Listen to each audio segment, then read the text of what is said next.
सभी प्रतियोगी परीक्षाओं के लिए इंपॉर्टेंट करंट अफेयर्स देखते हैं। ठीक है, 15 जनवरी 2026 का आपकी पाठशाला द्वारा।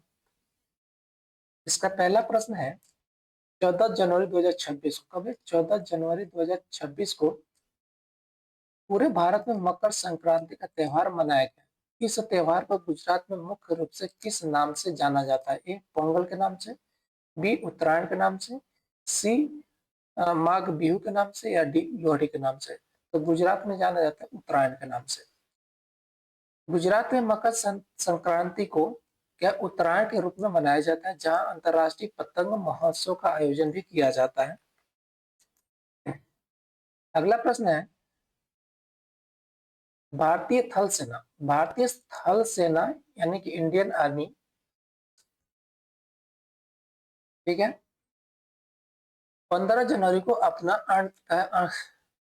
78वां सेना दिवस मनाने वाली है। क्या भारतीय थल सेना 15 जनवरी को अपना 78वां सेना दिवस मनाने वाली है। 2026 में इसका मुख्य परेड स्थल कहाँ निर्धारित किया गया है? ठीक है, इसका मुख्य परेड कहाँ पे होगा? ए नई दिल्ली में, बी बेंगलुरु में, सी लखनऊ में, या डी पुणे में। तो इसका ये परेड मुख्य परेड होगा यहाँ पे, ये पुणे में। ठीक है, सेना दिवस की परेड को राष्ट्रीय राजधानी से बाहर आयोजित करने की परंपरा के तहत 2026 की मुख्य परेड महाराष्ट्र के पुणे में आयोजित की जाएगी। कहाँ पे? महाराष्ट्र के पुणे में आयोजित की जाएगी। अगला प्रश्न देखते हैं, हाल ही में किस देश के राष्ट्रपति ने चीन पाकिस्तान आर्थिक गलियारे, ठीक है, चीन पाकिस्तान आर्थिक गलियारे सीपेक के विस्तार के लिए 10 अरब डॉलर के नए निवेश की घोषणा की? कितना? 10 अरब डॉलर के नए निवेश की घोषणा की। ए रूस ने, बी चीन ने, सी तुर्की ने, या डी सऊदी अरब ने। तो कौन सा ये देश? ये देश चीन है। चीन ने सीपेक के दूसरे चरण के तहत पाकिस्तान में बुनियादी ढांचे और ऊर्जा परियोजनाओं में क्या है 10 अरब डॉलर के अतिरिक्त निवेश की पुष्टि की है। अगला प्रश्न देखते हैं, विश्व आर्थिक मंच यानी कि WEF की वार्षिक बैठक 2026 में दावोस में शुरू हुई। इस वर्ष की थीम क्या रखी गई? A rebuilding trust, B cooperation in a fragmented world, C sustainable globe for all, या D AI for global good. तो इसका वो है थीम है ये रिबिल्डिंग ट्रस्ट। ठीक है, दावोस में आयोजित WEF 2026 की बैठक में वैश्विक नेताओं ने भू राजनीतिक तनाव और आर्थिक अनिश्चितता के बीच विश्वास के पुनर्निर्माण, ठीक है, रिबिल्डिंग ट्रस्ट, विश्वास के पुनर्निर्माण पर ध्यान केंद्रित किया। अगला प्रश्न देखते हैं, DRDO ने हाल ही में किस स्वदेशी गाइडेड मिसाइल का सफल परीक्षण ओडिशा के तट से किया? ए अग्नि 6 का, बी प्रलय 2 का, सी नाग मिसाइल का, या डी आकाश प्राइम का। तो ये कौन सा ये मिसाइल है? ये प्रलय 2। प्रलय 2 सतह से सतह पर मार करने वाली अर्ध बैलिस्टिक मिसाइल है, जिसकी मारक क्षमता कितना 700 किलोमीटर तक कर दी गई है। अगला प्रश्न देखते हैं, हाल ही में किस भारतीय राज्य ने स्टार्टअप इंडिया के तहत महिलाओं के स्वामित्व वाले स्टार्टअप को क्या 15% अतिरिक्त वित्तीय सहायता देने की घोषणा की है? ए कर्नाटक राज्य ने, बी महाराष्ट्र ने, सी तेलंगाना, या डी तमिलनाडु। तो कौन से? तमिलनाडु सरकार ने 15% अतिरिक्त वित्तीय सहायता देने की घोषणा की है। किसने? महिलाओं के स्वामित्व वाले स्टार्टअप को। तमिलनाडु सरकार ने महिला उद्यमियों को बढ़ावा देने के लिए अपनी स्टार्टअप नीति में विशेष संशोधन को लागू किया है। अगला प्रश्न है, पोंगल उत्सव के दौरान आयोजित होने वाले जल्लीकट्टू खेल का संबंध मुख्य रूप से किस जिले से, जहां 2026 का पहला आयोजन हुआ? ए कोयम्बटूर में, बी मदुरई से, सी सलेम से, या डी ईरोड से। किससे संबंध है ये मदुरई में। मदुरई के नियमा नियापुरम और नियापुरम और नियापुरम, ठीक है, ये और नियापुरम, नियापुरम,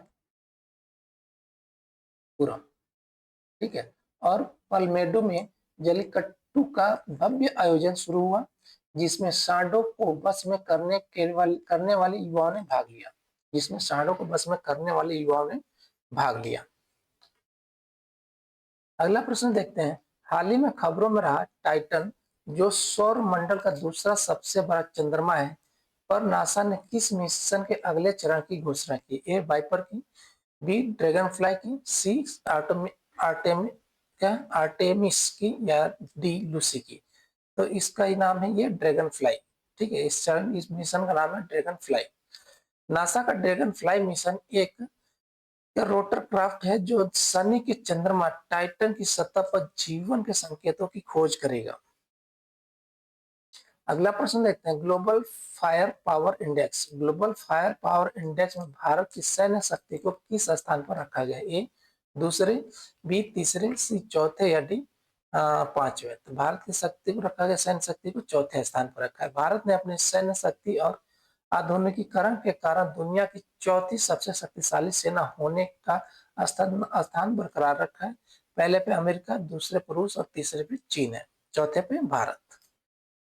यूएसए, रसिया, ठीक है, चाइना एंड इंडिया, ठीक है। अगला प्रश्न, हाल ही में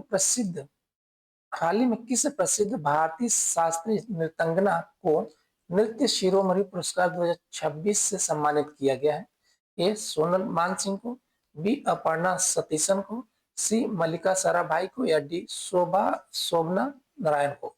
तो किसको सम्मानित किया गया? सत्य नृत्य शिरोमणि पुरस्कार 2026 से ये सम्मानित किया गया अपर्णा सतीशन को। अपर्णा से सतीशन को नृत्य शिरोमणि पुरस्कार 2026 से सम्मानित किया। कुचिपुड़ी और भरतनाट्यम में उनके योगदान के लिए अपर्णा सतीशन को इस प्रतिष्ठित अंतर्राष्ट्रीय पुरस्कार के लिए चुना गया।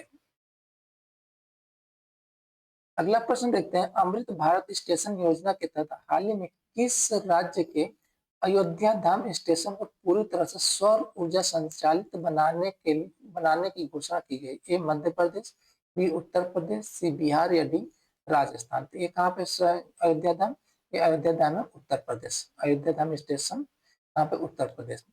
अयोध्या धाम रेलवे स्टेशन को नेट जीरो कार्बन उत्सर्जन स्टेशन के रूप में विकसित किया जा रहा है, जो पूरी तरह सौर पैनलों से बिजली प्राप्त करेगा। अगला प्रश्न है, हाल ही में एशियन विंटर गेम्स 2026 का शुभंकर यानी मास्कॉट किसे घोषित किया? ए बिनबिन और नीनी को, बी स्नो लेपर्ड को, सी पांडा को, या डी ध्रुवी भालू को? किसको शुभंकर घोषित किया गया? ये है बिनबिन और नीनी को। क्या है? Siberian tigers. चीन में आयोजित होने वाले, कहाँ पर आयोजन हो रहा है इसका? ये एशियन विंटर गेम्स चीन में होने वाले आगामी एशियाई शीतकालीन खेलों के लिए 2 साइबेरियाई बाघों को शुभंकर के रूप में चुना गया है। किसको? बिनी बिनी और नीनी को। थैंक यू जी, धन्यवाद।